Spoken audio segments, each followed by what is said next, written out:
એશિયામાં સંઘર્ષના કારણે ભારતીય પ્લાસ્ટિક ઉદ્યોગને અસર થઈ છે અને ઉદ્યોગકારોમાં ચિંતા જોવા મળી છે। યુદ્ધની સ્થિતિને કારણે આંતરરાષ્ટ્રીય સપ્લાય ચેઇન ખોરવાતા પોલિમર જેવા કાચા માલના ભાવમાં એક જ મહિનામાં 50 થી 70% સુધીનો તોતિંગ વધારો થયો છે, જેથી એમએસએમઈ એકમોના વર્કિંગ કેપિટલ પર ભારે દબાણ ઊભું થયું છે।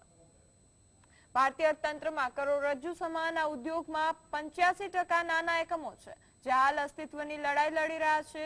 આ સ્થિતિમાં પ્લાસ્ટિક એસોસિએશને કાચા માલની વિશેષ વ્યવસ્થા કરવામાં આવે અને યુદ્ધની સ્થિતિ સુધરે ત્યાં સુધી ઇમ્પોર્ટ ડ્યુટી નાબૂદ થાય કે ઘટાડવામાં આવે તેવી માંગ કરી છે અને જો સરકાર તાત્કાલિક રાહત નહીં આપે તો નાના ઉદ્યોગો બંધ થવાની ભીતિ સેવાઈ રહી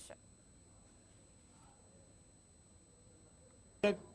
ડિમાન્ડ એવી છે કે એક જીએસટીમાં રાહત આપે, એક જેમ ડિલિવરીમાં મોડું થોડું ખેંચી આપે તો સારું પડે, ઇન્ટરવીન કરીને રિફાઇનરીમાંથી અર્લી મટીરિયલ એમએસએમઈને મળે, એ બધી જ અમારી એક રિક્વેસ્ટ છે।